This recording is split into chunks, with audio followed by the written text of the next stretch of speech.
Welcome to this episode of In the Pyplyn, where we visit the homestead of the accomplished organ and harpsichord builder Selway Robson.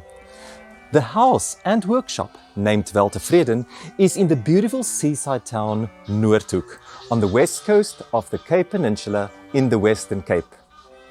Selway Robson, or better known as Bill, is a craftsman who, out of preference, works with hand tools, some of which were inherited from his grandfather, Walter Selway.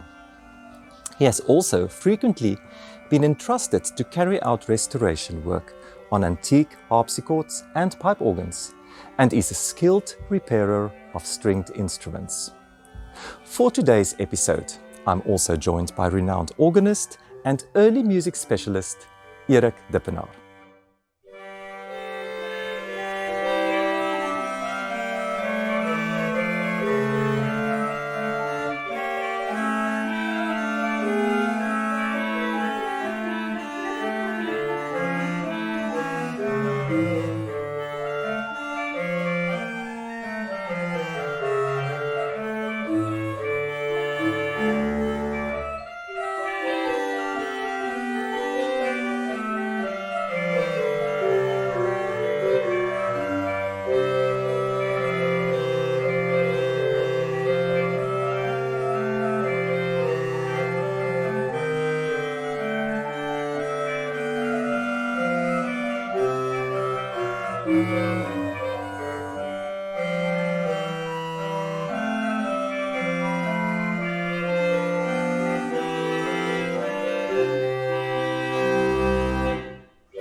Erik, welcome and thank you for joining us today and really also showcasing us this picturesque, beautiful place where we are today and also the instruments of Selway Robson. Thank you very much, Murray. It's a pleasure being here. Erik, tell me the first work that you've played and also this very interesting instrument. Can you maybe tell me something? Yes, so the instrument was built over many years by Bill, and he kind of added and added and added to it. So although it's quite a small instrument found here in this voorkamer of his house, it contains about 8 stops. So it's quite a substantial instrument. For the first piece, I chose one of the parts from the very well-known Bach Pastorale for a very specific reason. In the 18th century, in the time when Bach was living, there was a mass kind of increased urbanization. And together with that came a type of idealization of countryside living, of living outside, living the simple life, if you want. Like we are here today. Exactly. And of course, a pastorale is something that refers to that. So in Handel's Messiah, for instance, we have the Pifa, which is the moment where it speaks about the angels and the shepherds. And there's a pastorale that you find at that place in the piece. So it refers to the outside. And many times in music of the 18th century, especially organs imitated instruments that would have been played outside. So the musette, for instance, was a type of Baroque bagpipe, and sometimes you find organ stops imitating the musette. So here we have a regal stop, which in many ways resemble the sound of a musette, and I think it's very appropriate to play a pastorale on that because it kind of paints the sound picture of what people would have associated with the outdoors in the 18th century. Wonderful, wonderful, and really such beautiful, and yes, it's an intimate sound. It's really beautiful to listen to. Erik, there's something very interesting about this instrument that I see, and I know a little bit about this of harpsichords also. Yes. But can you explain to me what's happening over there? Oh yes, that is quite a conglomerate of things here. So this is what we call a short octave, but also a broken octave. And I'll start with the short octave. On many early keyboard instruments, you didn't really need the low C sharp and the low E flat. So what they did is that they kind of condensed the keyboard.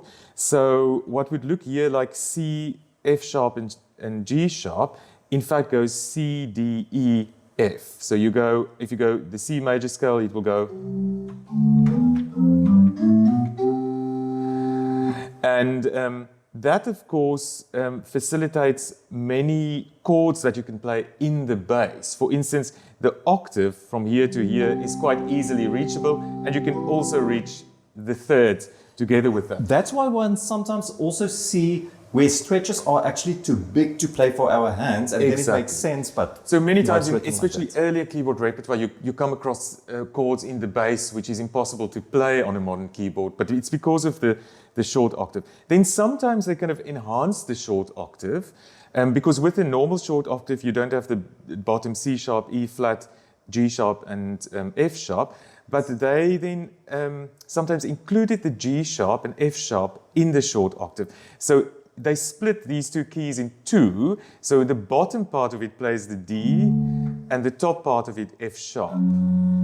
And the bottom part of this one plays E and the top part G sharp. So you can still technically, for instance, play a D major scale, which needs some concentration. Some concentration, absolutely. So it goes D, E, F sharp, G, A, and then normal. And the E major scale would look even more complex. It goes like this. So I'm rather not going to ask you to play it in thirds. No, thank you very much.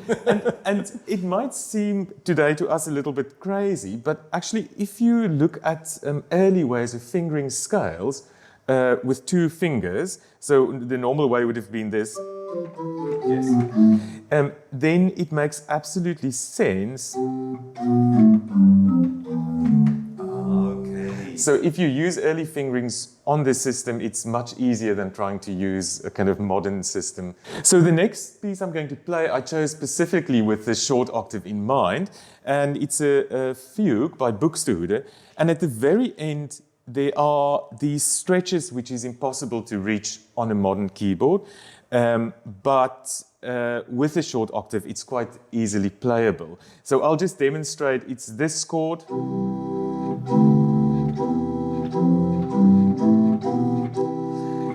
But if you play that on a modern keyboard, you'd have to stretch an octave and a third, which is, for my hand at least, impossible. So I specifically chose this piece because you can then play all the notes as it's meant to be played. Thank you so much. I'm looking forward. Thank you, Maurits.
Erik, I would like to talk to you about the research that you've done the past years. I know it was specifically for your PhD studies, Yes. but obviously I think you also had personal interest in the research.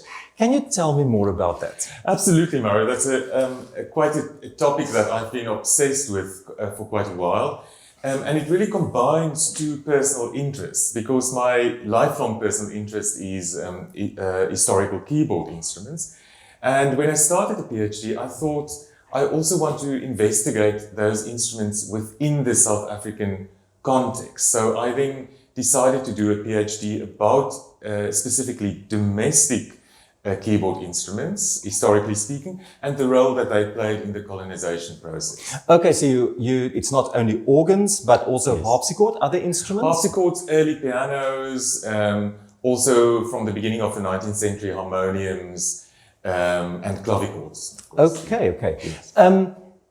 I see that from the title of your PhD that you've marked it from 1652, which is Yes. obvious for me. Exactly. But then also ending it at 1852.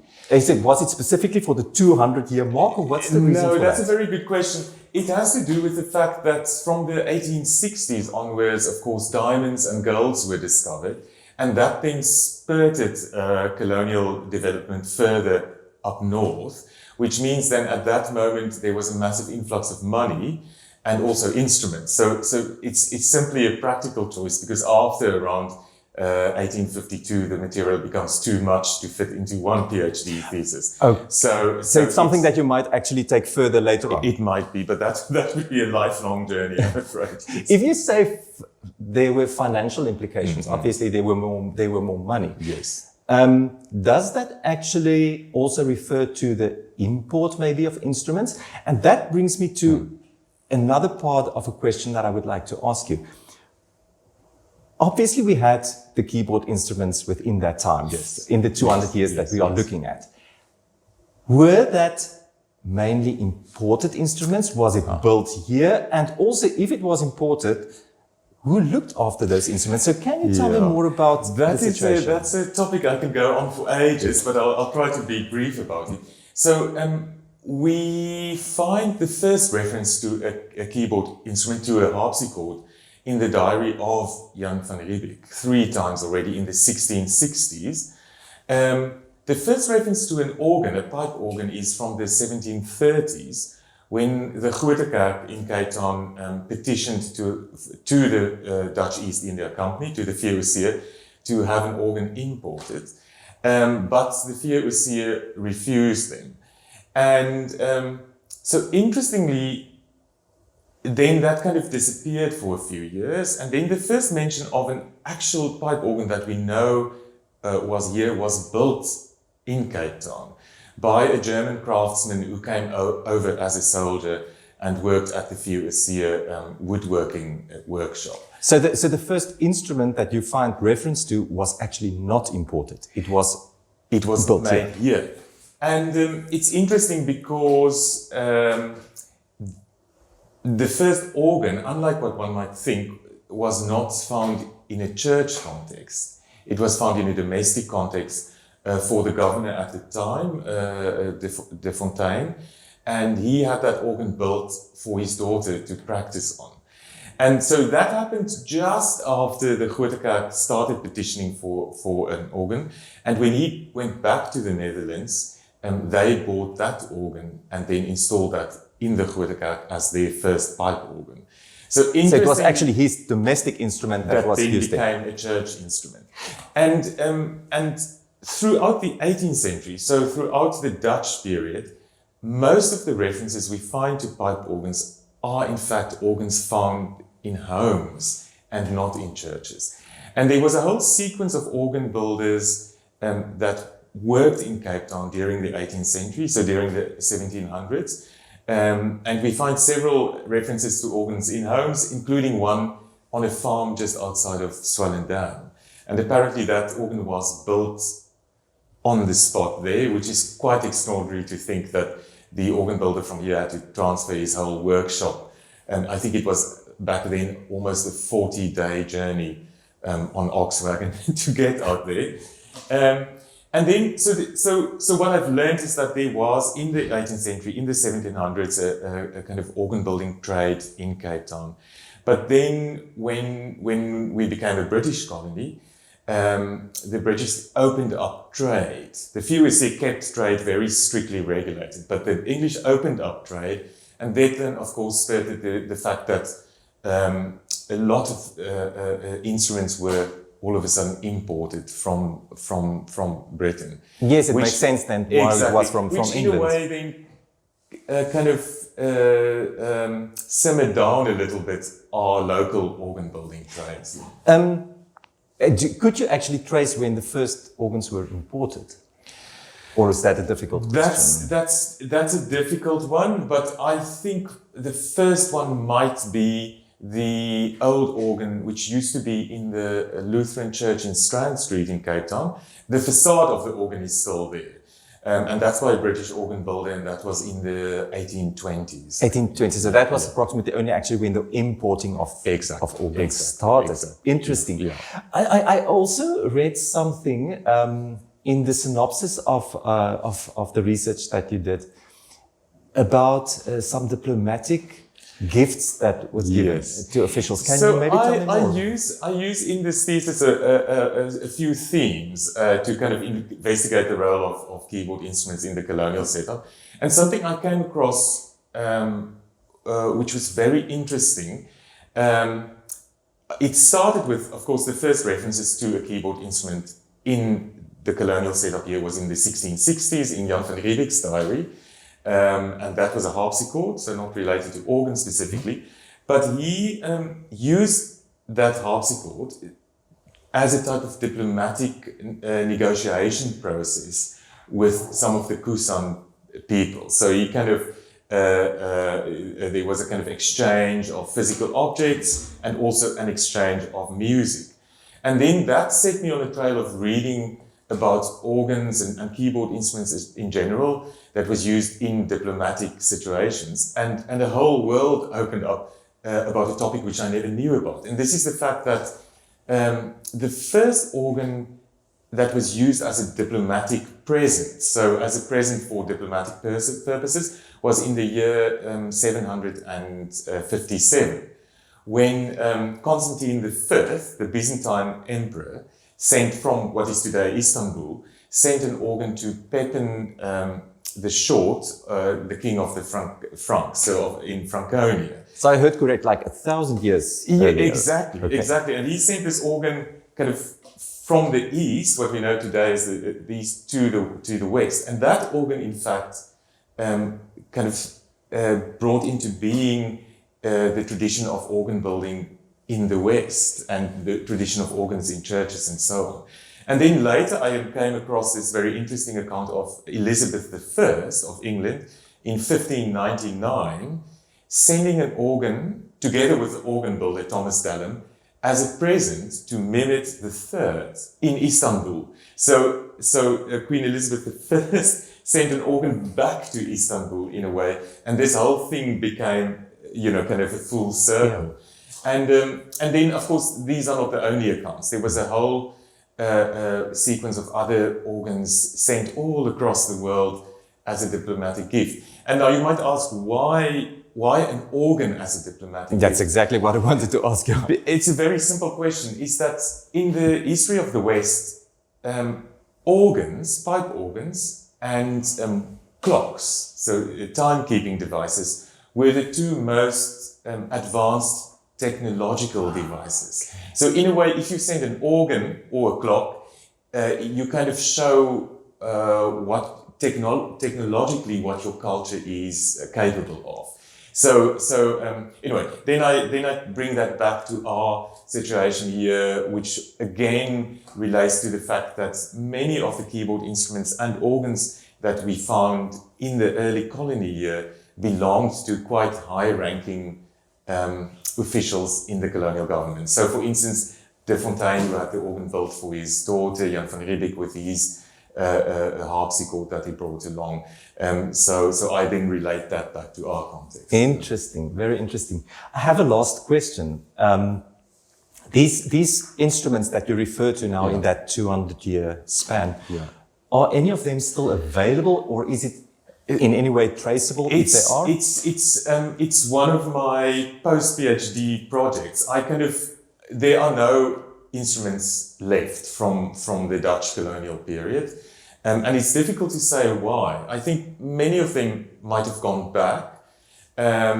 Some of them burned down. We know that, for instance, the organ that used to be in the Swartland gemeente, which is Malmesbury today, the whole church burned down. So I think we lost a whole lot of instruments to fires. But the earliest keyboard instruments are all instruments from the kind of import period that was imported from Britain. So there are absolutely no instruments left from the Dutch colonial period. I recently discovered that this Swellendam organ is actually, it was in the kind of vicinity of Swellendam back then, but today it's closer to the town of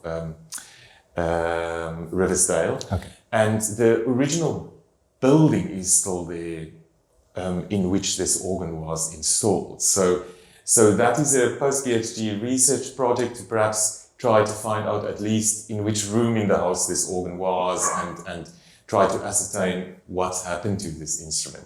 But it is quite a mystery that none of these instruments are extant anymore. But thank you so much for sharing all of this, and I'm looking forward to actually read it also, yes, and hopefully also see some articles on this. Absolutely. But thanks. I want to ask you, Erik, to end off today's program, what have you decided to perform for us today? So the last piece I will perform on another instrument that we haven't seen yet, and that's a chamber organ that was built by Robson in 2012. Now, he copied the pipe scaling of Tischemacher, which is a German maker of around 1750. And I think in quite an interesting way, this organ relates to my research, because if you remember, some of the first organs that were built here were built by German craftsmen that came as soldiers. So Tischemacher in the mid-18th century was especially renowned for his chamber organs. So 4 organs that was built for houses. So the sound that we hear from this instrument might be something quite similar to what you would have heard in the 18th century Cape Town. And I'm going to play 2 pieces on it. The first is a simple chorale, Psalm 72. And that piece the chorale was harmonized by Boudewijn Scholten, who sadly passed away recently. So in a way, I kind of use this harmonization by him as in memoriam to him. And then kind of as one piece to that, I play an arrangement of the same hymn by South African composer Henk Temming. Thank you, Erik. It was wonderful to speak to you. Thank you, Murray. It was a pleasure.